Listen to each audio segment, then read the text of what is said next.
Now, Roma Wine, R-O-M-A, made in California for enjoyment throughout the world. Roma Wines present Suspense. Tonight, Roma Wines bring you Mr. Elliot Lewis as star of Can't We Be Friends? A suspense play produced, edited, and directed for Roma Wines by William Spear. Suspense. Radio's outstanding theater of thrills is presented for your enjoyment by Roma Wine. That's R-O-M-A. Roma Wine. Those excellent California wines that can add so much pleasantness to the way you live, to your happiness in entertaining guests, to your enjoyment of everyday meals. Yes, right now, a glassful would be very pleasant, as Roma Wines bring you Elliot Lewis in a remarkable tale of Suspense.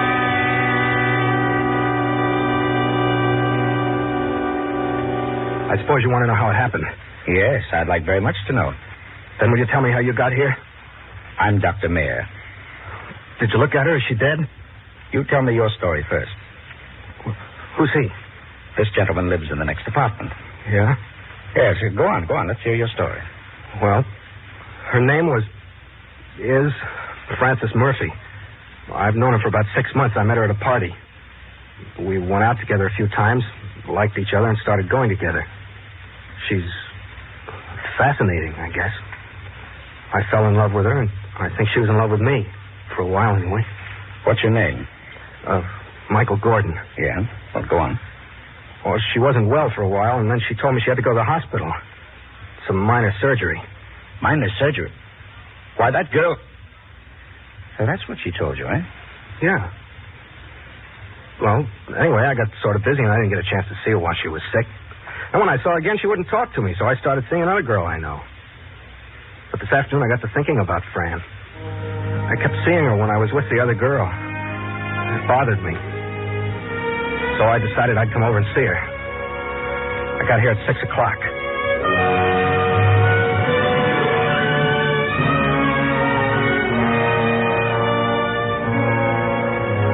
This apartment, in case you don't know, is very easy to get up to. The desk clerk sits around the corner from the elevator, and you don't have to see him if you don't want to. I didn't want him to call and tell Fran I was coming up, so I went over to the elevator without talking to him and came directly up to the 4th floor and knocked on her door. Hello, Fran. Oh, My. How are you, Fran? Can I come in? What do you want? Oh, I was just passing by. I thought I'd stop in and see how you were feeling. You're a little late, aren't you? Been feeling better for 3 weeks. Oh, now don't be like that, honey. I was busy. That's why I didn't see you. Aren't you going to ask me in? All right, come in. But you can't stay long. I've got an engagement with a very good friend tonight. Oh, thanks. Well, the apartment looks very nice. Sit down if you like. Oh, thanks. Care for a cigarette? No, thanks. You look swell. It's not your fault, I do. Oh, now don't be like that, Fran. I feel awful about not seeing him when you were sick. I had to see a fellow from out of town. Did it take you 10 days to see him? Oh, honey, you know how those things are. It was business. You just can't make any other plan. You really don't have to explain it to me. I'm not the least little bit interested in what you do. Fran, look at me. I'm sorry, Fran. I don't blame you for being mad at me. I'm no good, I guess. I'm just a no-good bum. I never deserved having a girl like you anyway. How true. But let's let bygones be bygones and at least part good friends, huh? That's really why I came by today. I wanted to ask you, can't we be friends? Well... Because I loved you, Fran. You know that I did. I still do. But, of course, I realize that's beside the point. You still do, huh? Whatever do you mean? I've been thinking about you a lot, Fran. About how you walk, the fingernail polish you use, the perfume you wear. You gave me for my birthday. Did I? Well, you know, that's right. I remember now. You sure were surprised. It's very nice of you. It was nothing, honey. Nothing at all. I wish I could have gotten you a mink coat. 2 mink coats, one for afternoon, one for nighttime. Really?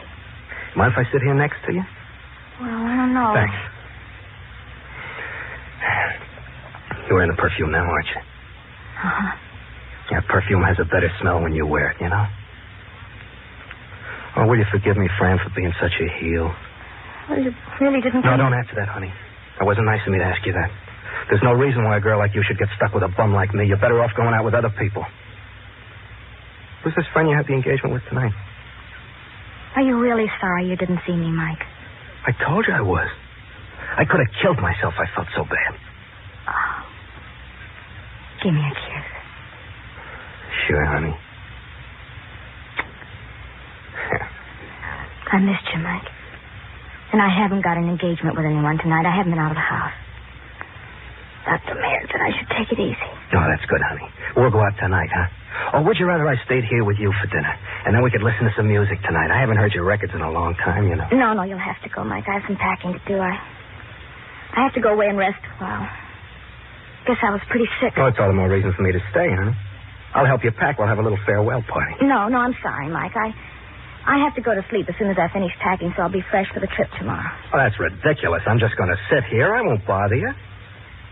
Who are you trying to kid? What do you mean? I mean, what are you trying to pull? If you got a date with another guy, tell me. I don't care who you go out with. I told you I didn't have a date. Well, you think I believe that?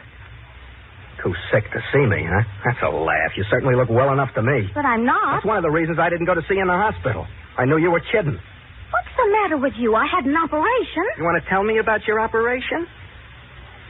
Please go. I'll go when I'm good and ready. You go right now. Right when I tell you to. Who do you think you are? Who do you think you are? You get out of here before I call the manager. Oh, you wouldn't dare call the manager. Oh, wouldn't I? Listen, you cheap, no-good bum. You get out of here, I'll have you thrown out. Oh, shut up. Okay. All right, drop it. Hey, give me that phone. Get your dirty hands off of me. You go away. I told you to shut up. What do you want? Why don't you leave me alone? I want to see you uncomfortable. I want you to be unhappy the way you make me unhappy. I want to make sure you remember me. I used to fall for that crying routine, but not anymore. Now I just make you cry a little hard. You might like to know I wasn't seeing anybody about business while you were in the hospital. I went out every night. I've been seeing your friend Trudy. Trudy? Yeah, Trudy. But then I had to come back up here today and see you. Because I kept seeing you when I kissed Trudy. What's that got to do with me? You get out of here. I gotta do something to stop that. I don't love you anymore, but I keep remembering you. That's no good. You can stop remembering me anytime you like. Well, I hardly recognized you when you came in. That's how easy I forgot. Oh, that don't work with me. Now listen to me. You listen to me. I'm tired of your little problem. I don't like you, and I wouldn't even like you if you had any money, which goodness knows you haven't. I want you to go away and leave me alone. And I want you to come back here anymore. You saw me today because you wanted to. Okay, but no more. Now, I'm going into the bedroom, and I'm going to lock the door, and I don't care whether you stay here forever, but I'm not coming out until you leave here. But if you haven't left in a little while, I'm going to scream. And I'm going to keep screaming until somebody comes up here and throws you out of here.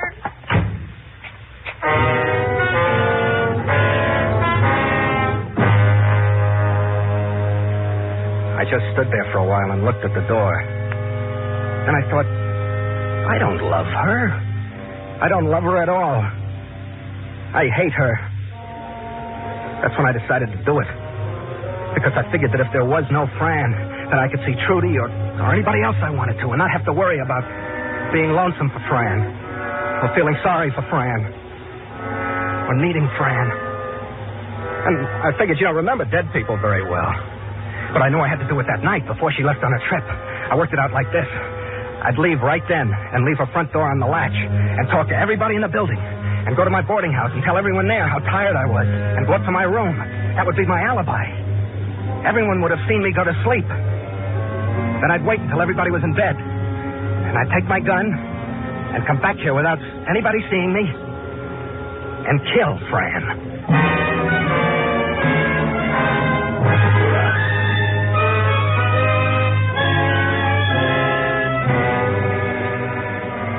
For Suspense, Roma Wines are bringing you Elliot Lewis as star of Can't We Be Friends, a radio play of which he is also the author, and which is Roma Wines' presentation tonight in radio's outstanding theater of thrills, Suspense.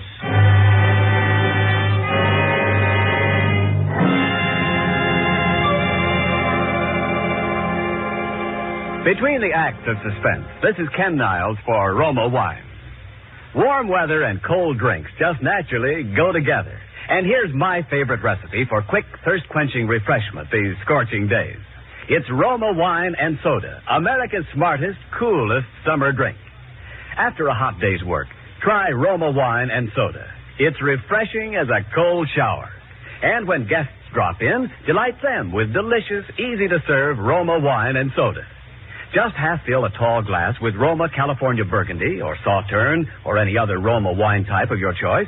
Then add ice, fill with sparkling water, and stir. In less than a minute, you're sipping your way to cool contentment.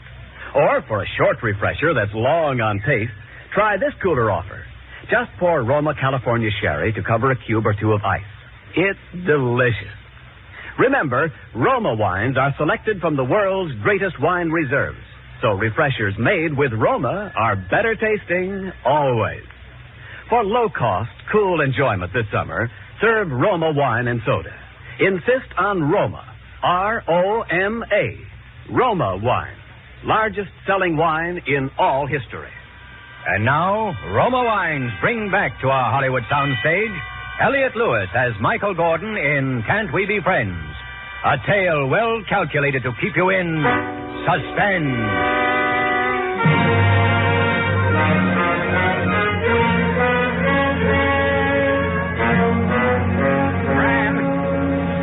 Hey, Fran. Well, I'm going now. I'm sorry we couldn't at least be friends. I went to the front door of her apartment and snapped the lock open and left, making a little noise closing the door so she'd know I'd gone. In the elevator going down, I saw a guy I didn't know, but I wanted to be seen leaving, so... Pardon me, do you have the time? Quarter to 7. Thanks. I'm awful tired. You've been working hard? Oh, yeah. Early jobs every morning. Matter of fact, this is almost my bedtime. Huh? Oh, after you. Oh, thanks. That's all right. I'll see you. Right. Mm-hmm. Pardon me. Yes, may I help you? Yeah, Miss Murphy in 411 asked me to tell you she doesn't want to be disturbed. Yes. You got that straight now. Miss Murphy, 411, she doesn't want to be disturbed. Not feeling badly again, is she? Oh, no, just a little tired. Taking a nap. Oh, well, thank you. I'll see that she's not bothered. Yeah, because she doesn't want to be disturbed. Got the time? 10 minutes to 7. 10 minutes to 7. I better get my dinner and get some sleep. Got an early call in the morning. I left the building and took a cab, although I didn't have too much dough. I talked to the cabbie. I asked him about his family. I got real chummy with him. Because he was a Red Sox man, so I was a Red Sox man. At the boarding house, I gave everybody a big yawn. I lauded around how tired I was. I even had the landlady feeling sorry for me, and she usually hates me. Everybody patted me on the back up to my room. I made a lot of noise dropping my shoes when I got there. I jumped up and down on the bed a couple of times. Then I went over to the window, and I looked out at the street, and I waited.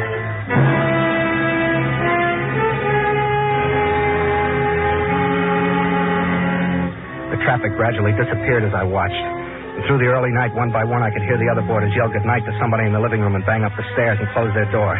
Pretty soon I knew they had to be asleep. About 1 o'clock in the morning, a last pair of footsteps came upstairs without saying goodnight to anyone. So I knew they'd all turned in. I waited a little longer to make sure everyone was sleeping. Then I put my shoes back on. I got my gun out of the bureau drawer. I opened the door to my room. Old man Epstein was sawing away down the hall, making his usual racket, so I felt easier about going past his door to get to the stairs. But I was very careful and quiet. He grumbled once when I got in front of his door, but I held still. Pretty soon he started sawing again. I got down the stairs. It was pretty dark in the living room, and I was afraid I'd trip on some furniture. But I made it all right. Finally felt the front door knob in my hand. I opened the door as quietly as I could. Then what? I don't want to touch the woman in that case. Go play with Lombardo. You rock me, Jackson. You rock me. Where tomorrow? Dave, I got an 88 man I want you to hear. Oh, solid. See you.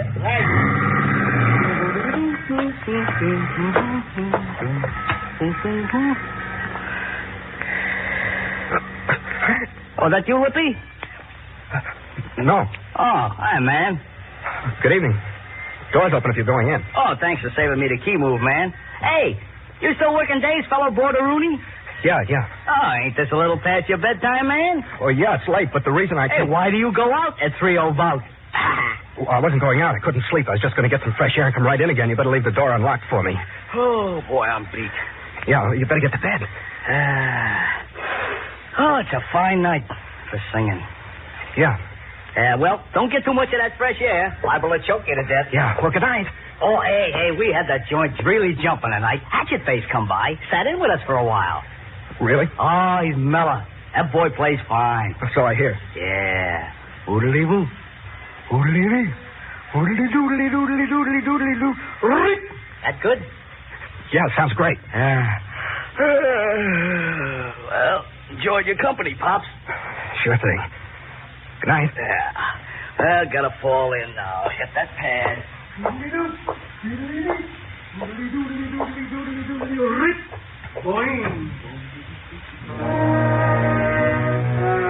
I was frightened for a minute. I was awful frightened.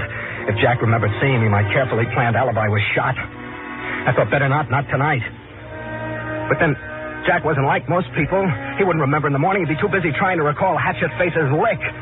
No, it was still all right. But I had to be careful. I couldn't take any chances.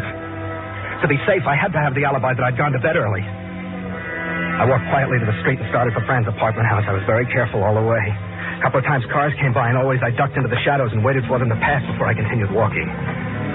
I got here at about 4 o'clock, I guess. I went up to the front door and tried to open it. But the big door was locked. I couldn't get in. I took my keys out of my pocket and tried them. But none of them fitted. Then I heard someone coming up the walk. I moved back from the door and squeezed against the mailboxes and waited. I was almost afraid to breathe. Except that I knew I'd get in now. I'd just wait until the people went in and then get my foot in the door to keep it from completely closing again. Good night, honey. Good night, darling. I'll call you in the morning, Betty Jane. Call me when you get home so I know you're all right. Oh, well, won't I wake anyone? Oh, I'll be at the phone. I'll answer as soon as it rings. Okay. Give me another kiss. Do you love me? Uh-huh. How much? 1 million. Oh, that's not enough. Good night. Good night, Betty Jane.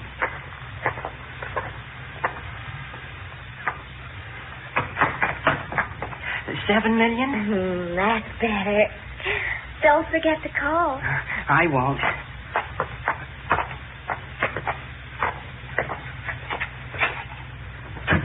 Honey. Yes, darling. Good night. Oh, good night, darling. You call now. I will.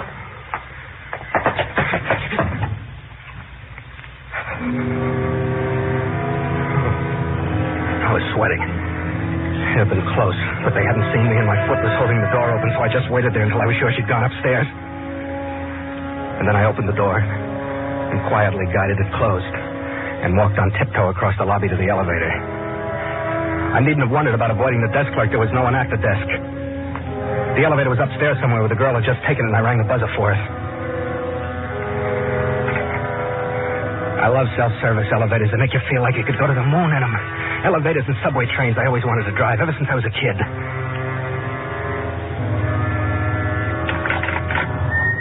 I got back in the dark just in time. The guy didn't see me.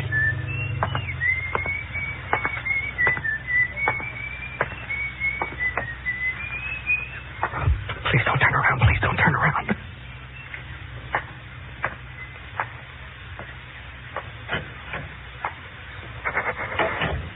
My mouth was so dry, I wondered for a few seconds how that guy had been able to whistle. You know the way you do. And I opened the elevator door and got in. I pushed the button for the 4th floor. I got a little panicky because I thought that if someone was waiting on the 4th floor, they'd see me when they opened the elevator door. I almost convinced myself that someone would be there waiting for me. I put my hand in my coat pocket and felt the gun there and grabbed it hard. It was cold, so I took it out and pressed it against my forehead. That made me feel a little better.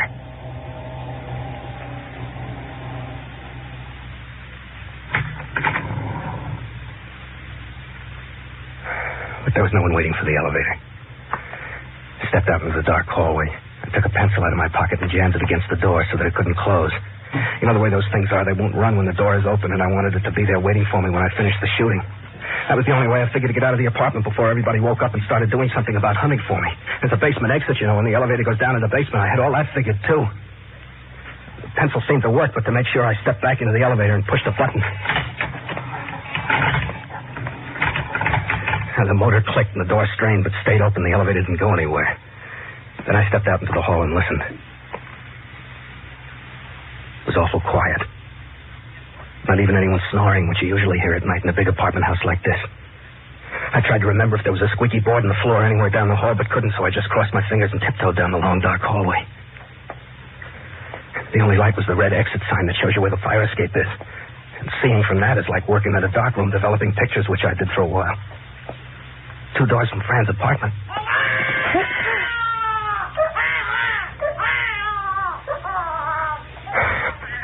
That's the most frightened I ever was in my life. When a kid started to yell. Because in the first place, I didn't know what it was right away. And in the second place, I thought he'll wake up everybody in the apartment and they'll be up and on their feet when I start shooting. I guess I held my breath for a couple of minutes because when I started to try and relax, my breath came out in a low whistle.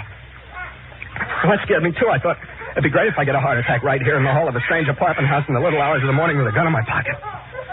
It's like being afraid of a fire at night because you don't want to go out in the street in your pajamas. It's worse, I guess. Anyhow, the baby finally quieted down. I waited a while. Because I didn't know whether his mother had gotten up to quiet him or whether he'd just gone back to sleep again. I wasn't taking any chances now. It was too close to the finish. I waited.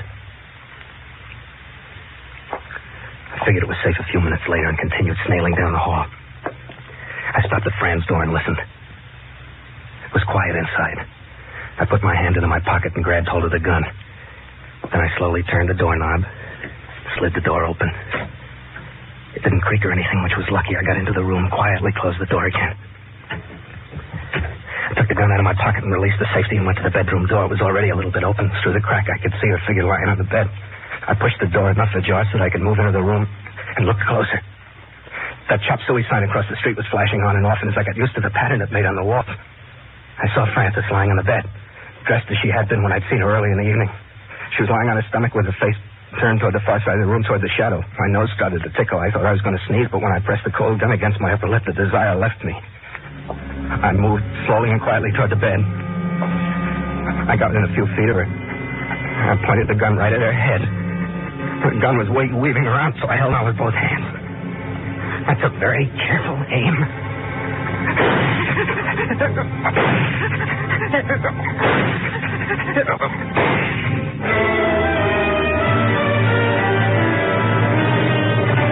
It was done.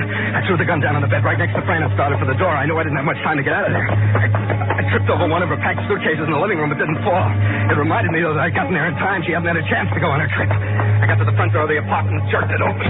What's the hurry? Get back in there. Get out of my way! Back in there. No, I told you to get back in there!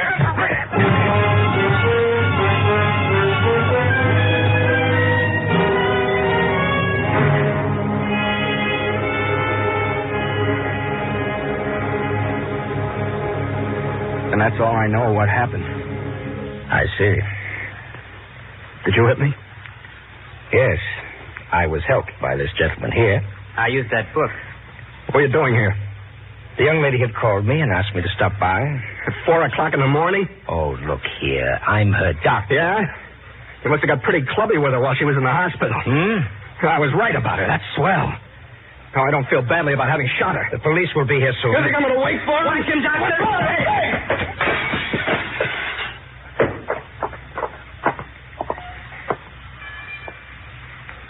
Wow. Huh? It's just as well. What? Aren't you going to call the ambulance? I already had. Yeah. I called the ambulance for the young lady. The state she was in when she talked to me on the phone, I I knew we'd have to take her back to the hospital tonight. Well, there's not much they can do for her now. Well, there wasn't much they could have done for her before. An embolism, blood clot. Result of her surgery and the excitement she must have had earlier in the evening. Then he didn't kill her? She was dead 3 hours before he got here.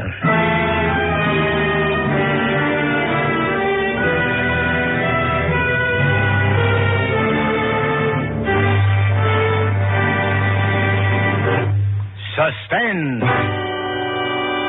Presented by Roma Wine. R-O-M-A. Made in California for enjoyment throughout the world. This is Ken Niles for Roma Wine, suggesting a refreshing idea for warm weather entertaining. Serve your guests tall, frosty glasses of Roma Wine lemonade, an ice-cold, taste-tingling treat that's a summer favorite here in Hollywood. For gala garden party or neighbor's casual call, the delicious thirst-quenching refreshment of Roma Wine lemonade pleases everyone. And Roma Wine lemonade is easy on you because it costs so little, is so easy to serve. You just place ice and the juice of half a lemon in a tall glass. Pour 3/4 full with zestful Roma California Burgundy or any other Roma wine you prefer. Add water and sweeten to taste.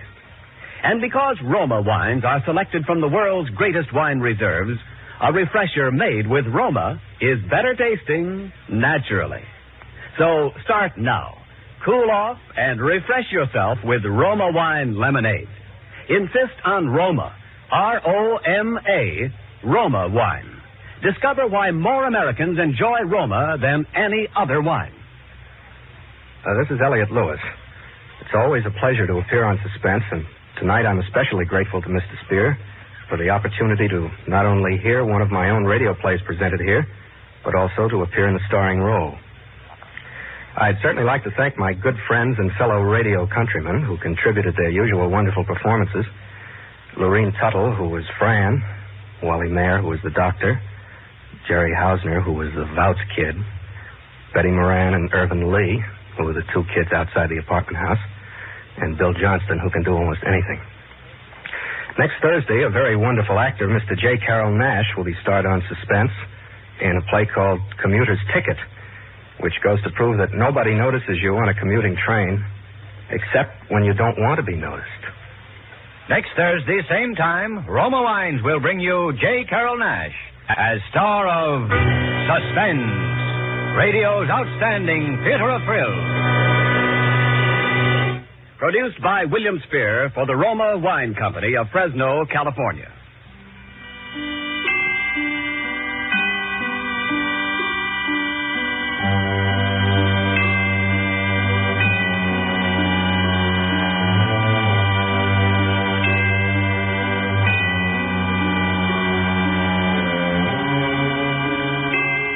This is CBS, the Columbia Broadcasting System.